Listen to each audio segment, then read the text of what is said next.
Well, let's begin here. We've got about a minute. Yes, sir. We're really pleased to have a number of teams from SCUDEM. There are about 150 teams that joined in. We asked them if they wanted to give a talk at this conference. They were to prepare a 10-minute video for judging, and several of the teams decided, yeah, we'd like to talk about how we did, what it was like, and so forth. A number of them responded from West Point, but we had a number of teams from different places. Colorado State University had 17 teams. Different schools have one team. A bunch of high schools competed. And I'm glad to have Landry, Ethan, and Masen talk about their first session here, and the title is not politically correct, punishing infants and babies, but nevertheless, that was the title that was given to this problem. So, gentlemen, you're on. Yes, sir. Thank you, sir. Thank you. My name is Ethan Wiltz. My name is Mason Turner. My name is Landry Lee. And we're all from the United States Military Academy at West Point. And we are presenting Problem B, punishing infants, with our sponsor being Major Musman.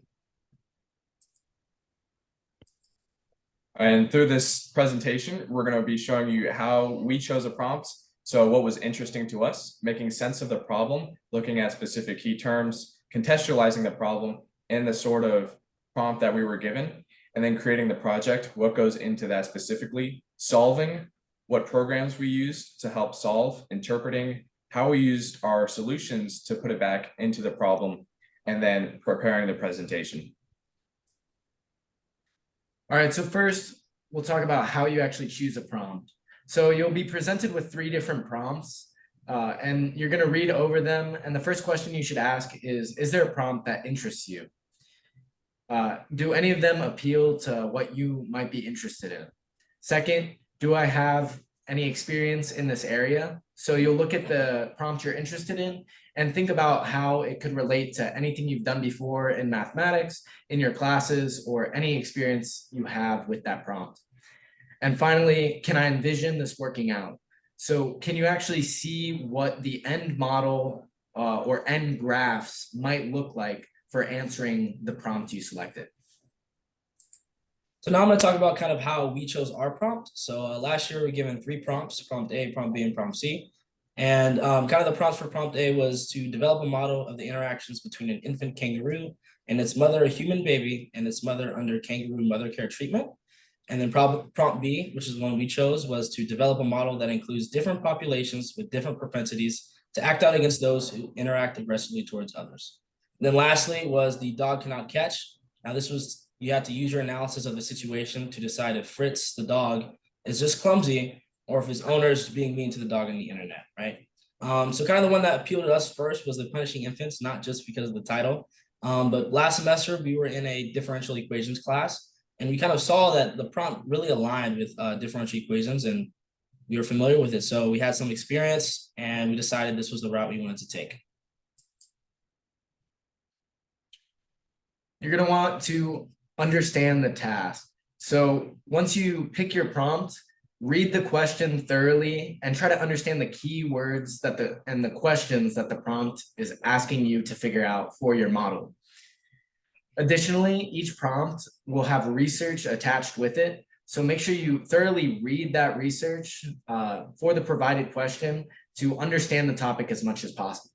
Additionally, you'll want to look into more research and literature on that topic on your own, and then brainstorm what the graph or model you produce may look like in the end. So kind of put that into a practicality, right? So for us, we kind of took the approach, okay, what am I modeling, right? And so when you ask yourself that question, you want to look for some keywords, right? So in a lot of the prompts, the kind of keywords that we saw were to develop a model or use your analysis or analyze if or explore. And usually when you see that in the prompt, those are dead giveaways as of what the prompt is asking you to create, right? And then after that, you want to make sure you look at all the questions that the prompt asks you to answer. And every single prompt, there's a series of questions that kind of challenges you and forces you to kind of go more into depth on that model or that problem that you're trying to solve. And for instance, for us, a big question that we kind of took and answered was, okay, what are some different behaviors besides, I guess, aggressive or punishing behaviors that we could show in our model and explore, right? And then secondly, you want to kind of do research, right? So you want to make sure you read the bibliography, which is present underneath every single prompt. And it kind of is the basis of the prompt that you're reading. You want to make sure you read that thoroughly and then go and actually read that source very thoroughly, right? Because a lot of the information from that source, you can either use to find more research or actually use in your model. And kind of the process of actually going to find more research, you're going to make sure you're using credited peer-reviewed sources, right? So JSTOR, Google Scholar, Science Direct Journal, and other local libraries are a good place to start. And then if you're having issues with that, you want to make sure you take the prompt that you had and kind of break it up into keywords. I know we did that a lot. And for example, the example we used was we were supposed to develop a model with different populations and propensities to act out against each other, right? So then we kind of split that up and we're like, okay, let me search up model with different populations, right? And then see what comes up. Or if that didn't produce anything, then we look for populations model or changing populations and just kind of altering those key terms to kind of get those more niche sources. And eventually we ended up finding something.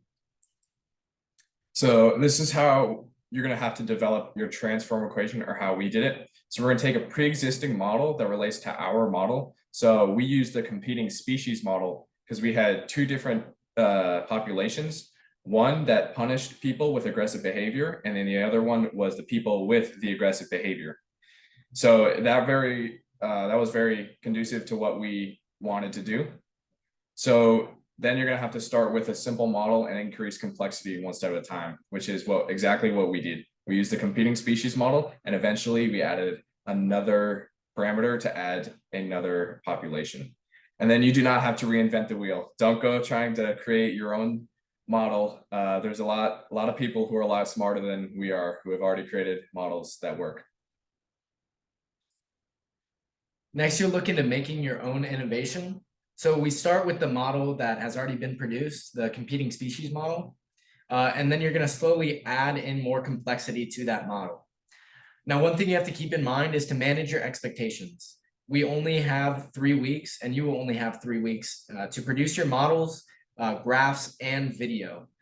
So take into account time management, meet early and often, and kind of scaffold like 1 to 2 weeks to complete your model and start producing those graphs. So you still have an additional week to produce your video and presentation. In our case, we took our competing species model and we slowly added complexity one step at a time. So in the second equation, you'll see we added a parameter M, and that was to create a model that was adjusted under one population. So that way, both the species would be adjusted so they were in the same population and would always add up to the M value. And then we added a little bit more complexity by adding a population limits. So we're saying that each of the individual populations can never fall below the parameter L.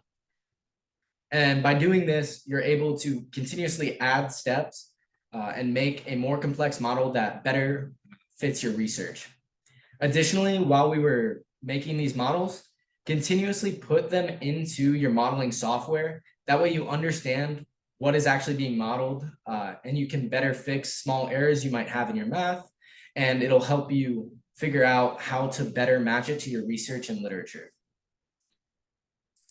So as Landry said earlier, kind of like, okay, what software do we need to use, right? So the more common ones are Mathematica, MATLAB, and Manem. And we use Mathematica because, as I stated last semester, we were in a differential equations class and we were introduced to this software tool, and we were getting really familiar with it. And we just didn't think that trying to learn either MATLAB or Manem or another software tool in the 3 weeks we had, in addition to trying to create a model, would be like sufficient. So we just ended up sticking with Mathematica. But if you want to use MATLAB and Manem, those are accredited, reliable sources, our software tools. And then going back to kind of how we use our software in our model, during the innovation process, you want to make sure you're using your model to kind of check your math, right? Because just because you put something on paper and it might make sense in your head, it's better if you actually see that. And that's kind of what the software tools are for. And I know for us, we ended up doing that every time we added complexity, like that M parameter and the L parameter, we put into Mathematica, view the parametric plots and see if it made sense. And if it didn't, then we'd have to go back and figure out a way for it to make sense. And then that kind of goes to the last point, right? Does your model do what you expected? So in the end, does your model actually make sense, or is it just a bunch of lines? And then finally, you're going to have to interpret your solutions. So put the equation into the context of the problem. So use your solution and then the keywords from the problem to help explain what it does. So another thing you can do, you can explain your variables. And the majority of the time, if you're looking at a model over a period of time, your independent variable is going to be time. And that's going to help you a lot. And then parameters, obviously, what limits did you have? Assumptions and limitations to the model. What did you include and assume about the model that made it reasonable? And then what can this tell us about the problem? So what does your solution say and what does it predict about the model over a period of time? For our example, our interpret step, we plugged in some parameters and we based it off of real life, what would occur with an antisocial population and a population that punishes antisocial behavior, and then a population that does neither. And we compared it to what it might be with parameters that would fit an online situation. And what we did was we set our parameters so that the antisocial population grows faster online than a punishing population, because based on our research, we found that antisocial behavior spreads faster online and is harder to punish and stop that antisocial behavior. So by putting in those parameters, we additionally added in initial conditions, a few different initial conditions to produce the following graphs. And through that, we could show how the different populations will spread based on specific initial conditions. So in this case, you can see in real life, it is a lot easier for the punishing behavior to spread faster than the antisocial behavior, versus online, the antisocial behavior spreads faster.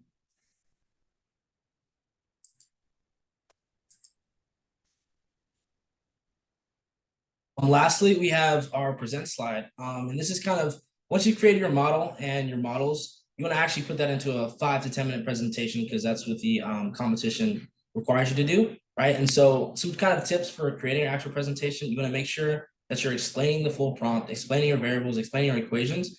But something you don't want to do is just sort of put these equations, these models on a slide and then try and explain it based off that. You're going to make sure you're adding words and you kind of take out some of the complexity, because you have to remember you are presenting to an audience and you want your audience to actually understand what your graphs are, what you're kind of saying, and what your model does. And if you have too much math jargon in there, it might confuse them. And once again, you only have 10 minutes, so you don't really have a lot of time to kind of really explain every single part of your model. So just make sure you draw some valid conclusions, use mathematical language, and kind of state some limitations with your model, right? Because a big thing we learned in the modeling process is that your model can work for some cases, but it's not going to always work for every specific case. And that's kind of the modeling process, and that's how it works. And that's why you have to keep on adding to your model. Any questions? We certainly have lots of time for questions. Are there any that our attendees have? Just speak up. So I have a question, first for Tom and maybe even Brian, but then for the three team members. So my question is, I really love this. It's absolutely wonderful. And you'd like to get a chance to be able to talk about it to real people. And I'm wondering if West Point, for example, supports something where this team or teams like it would give presentations to a group that's actually physically there. And then the second part of the question is, how would you, I wonder if the team members would talk about what they might do if this was not a recorded video presentation, but what might they do to make it a more interactive presentation with other people in the room? Would you like Mr. Winkle to answer the first part of the question first, and then we answer? Sure. Mr. Winkle has no answer about the West Point activities. Tom, Major Mussman might. Yeah, so we have a couple-ish opportunities. So we don't, at least this kind of work doesn't go to kind of our projects day. So that's normally where most West Point work gets presented. We do have our own internal, we call it poster day. We wanted to call it projects day, but the other one's called projects day. So it's called poster day.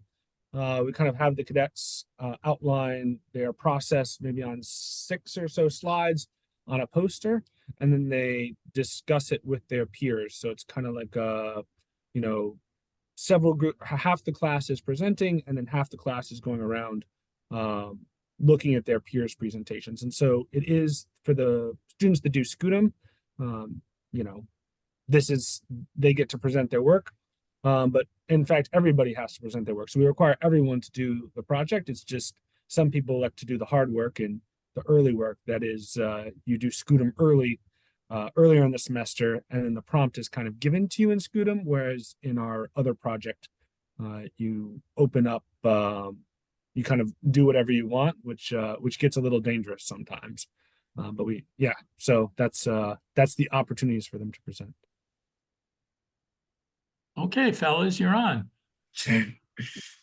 So yeah, if we were doing it in front of a live audience, that gives us a lot more freedom to explain some of our stuff. So I know when we did the project day, we get to act out what the populations would be like. So I would show them what aggressive behavior would look like, and then someone else would be there showing them what punishing that behavior would look like and how that affected the populations. And then another thing we could do, we could ask like questions towards the audience. That would be really interesting of what they think about this stuff. Yeah, I know. A kind of presentation style that West Point has taught us is they call it the bottom line up front, where kind of like we did with the roadmap, you kind of outline what our presentation is going to be about. But in terms of making a presentation more interactive, I think being able to ask questions kind of throughout your presentation really helps with that. Because let's say there's moments where either you lose the audience because it's a little too complex, or the audience isn't necessarily following kind of your line of reasoning. Then asking that question opens it up to the audience and forces them to kind of think, okay, hey, what are they talking about exactly? Where do I kind of fit in this? And it really helps kind of bring the audience in. Additionally, in an in-person setting, you can see the body language of your audience, and you can gauge how much they're actually following of what you're saying. So if everybody starts to look a little bit more confused on a topic, you can explain it once again, explain it farther, and in simpler terms, or in more complex if the complexity is needed. Yeah, just a little bit of history. We started SCUDEM by organizing local sites which would host teams regional around the United States and sometimes overseas. In the Czech Republic, we had one. And the teams would then go to those local sites, make presentations, and the local faculty there would judge them and give awards. We don't have any big prizes. We have these recognitions. And then COVID hit. And one of my colleagues out in Utah said, why don't we have the students work on it remotely?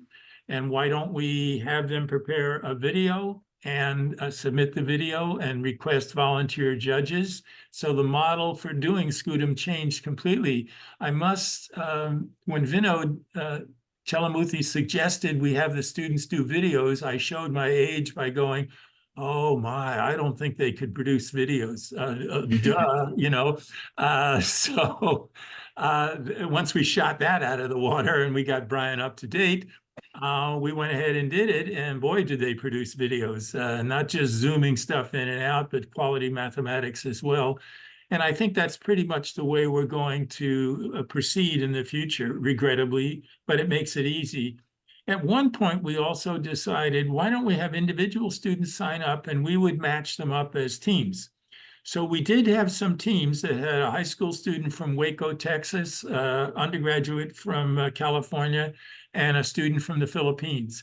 But that didn't always work because they didn't know each other. They hadn't established a camaraderie before the way these young folks did. And so we've stopped saying we will match teams. We have had individuals wanting to do this. We've had individuals who garnered an outstanding award as well. All of the teams are judged by over 300 volunteer judges from around the world.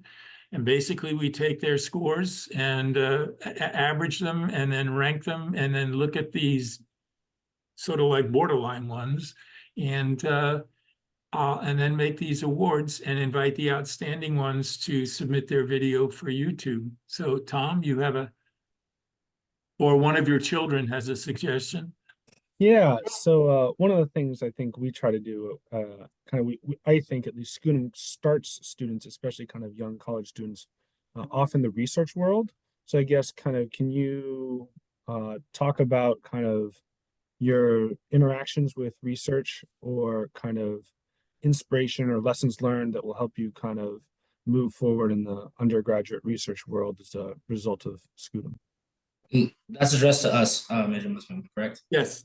Okay. Yes. Yeah. So actually, it's funny you asked. So I'm actually pursuing research kind of in the differential equation sphere, looking more towards kind of some closed form solutions. So I know I'm working with a faculty member. His name is Father Costa, and we've kind of been working on Taylor series and using series to solve differential equations.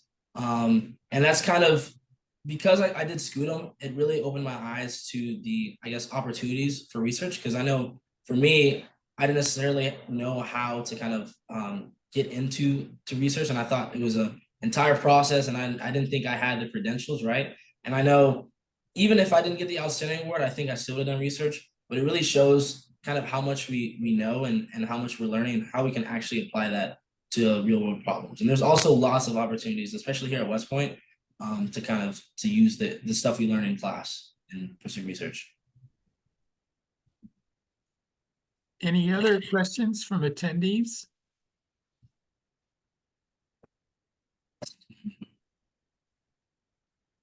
I'll ask you if you have a rough idea about how such participation affected your schedule, and how did you fit in this given the lazy lackadaisical schedule that you have at West Point. I didn't want to interfere with beach time and, TV time and all these other things. So. Yes, sir. I think some of the biggest things we learned was we procrastinated a slight amount. Just a little bit, sir. In the project, and we didn't do nearly any work for the first week. And then we started meeting with about 2 weeks left in the project. And that put our schedule a little bit behind. So we really had to work a lot on weekends. And we would meet together for many hours on a few of the weekends to work on it. And then also during the week, we would meet together, just schedule out time, block out time where we all could meet and work together and get it done. I think it was really useful, the fact that we were all in the same class and that our barracks are such close together. We can meet up almost at any time. However, it was a little difficult finding times where all our schedules aligned. And I will say something I noticed, because we did both virtual meetings and in person. The in-person meetings were more effective, just because it's kind of hard to show each other virtually, like our kind of our reasoning and our process and our thought, and innovating our model was way easier after like meeting in person and having someone explain, okay, here I have this parameter, this is what it does, because they can actually show you and you can like write it out. And yeah, I will say also, in terms of procrastinating, I do think you can procrastinate and get this done, but I would not recommend it. That's it. Yeah, I would not recommend it. That's called a life lesson, by the way. How about camaraderie? Did you get into any fisticuffs or anything about issues, or were there restrictions? It was definitely a good group learning experience. There were definitely occasional arguments and talking about when we wanted to meet or while we were meeting, who would do what. But overall, through those differences and conflicts, I've definitely grown close to these guys, and we've our friendship has increased a lot. And now in the halls, I always greet them, talk to them, how are they doing every time I see them. So you do build camaraderie out of the project. I think there's definitely a lot more laughs shared than fists thrown. So I think that's a very good thing. And I think it's kind of interesting how SCUDEM kind of mirrors West Point, because West Point forces you to go through a lot of challenging times and challenges together, and that usually builds camaraderie. And I thought SCUDEM was kind of similar in that it really is a hard ask, especially from like high school students and undergraduates, to kind of use the stuff they learn in the classroom and apply it to this prompt and create a model, right? And I definitely think that it's grown our camaraderie, and I think we've actually matured individually because of it. I'm glad to hear that. Well, we're just about out of time. Any last advice? Anybody want to talk about any issue like coaching or judges' reports, or if they've been a judge or anything like that? Feel free to speak up. Okay. Can you talk a little bit about your experience with your coaching, your coach, and what work was done prior to the start of the project? We were introduced to the SCUDEM challenge through our math project. So like I said earlier, we were in a differential equations class for the semester, and this final project was a cultivation of all the kind of topics that we learned. And I think that kind of taking it kind of all wrapped itself into the project.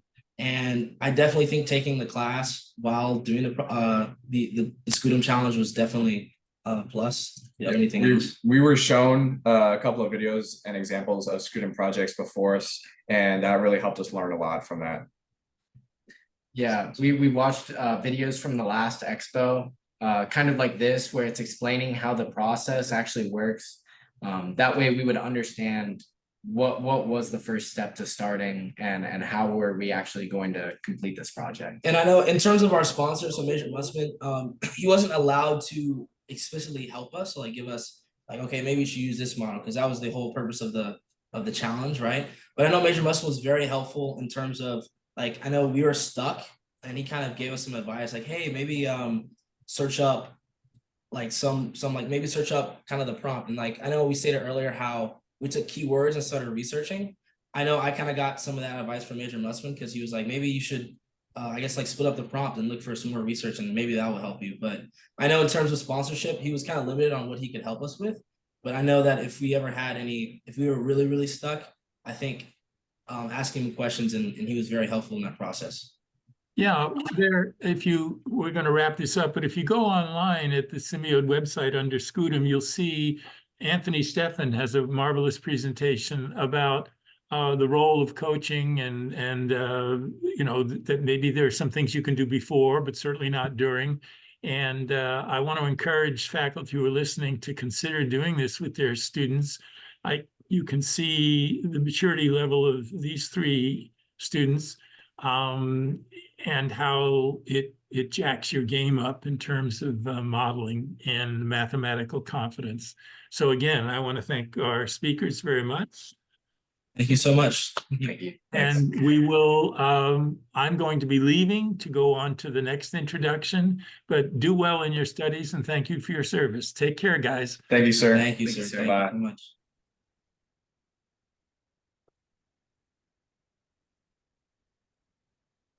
We'll just be here if anyone has any questions. No problem. No problem. Thank you. Great job, guys. Thank you so much. Ricky.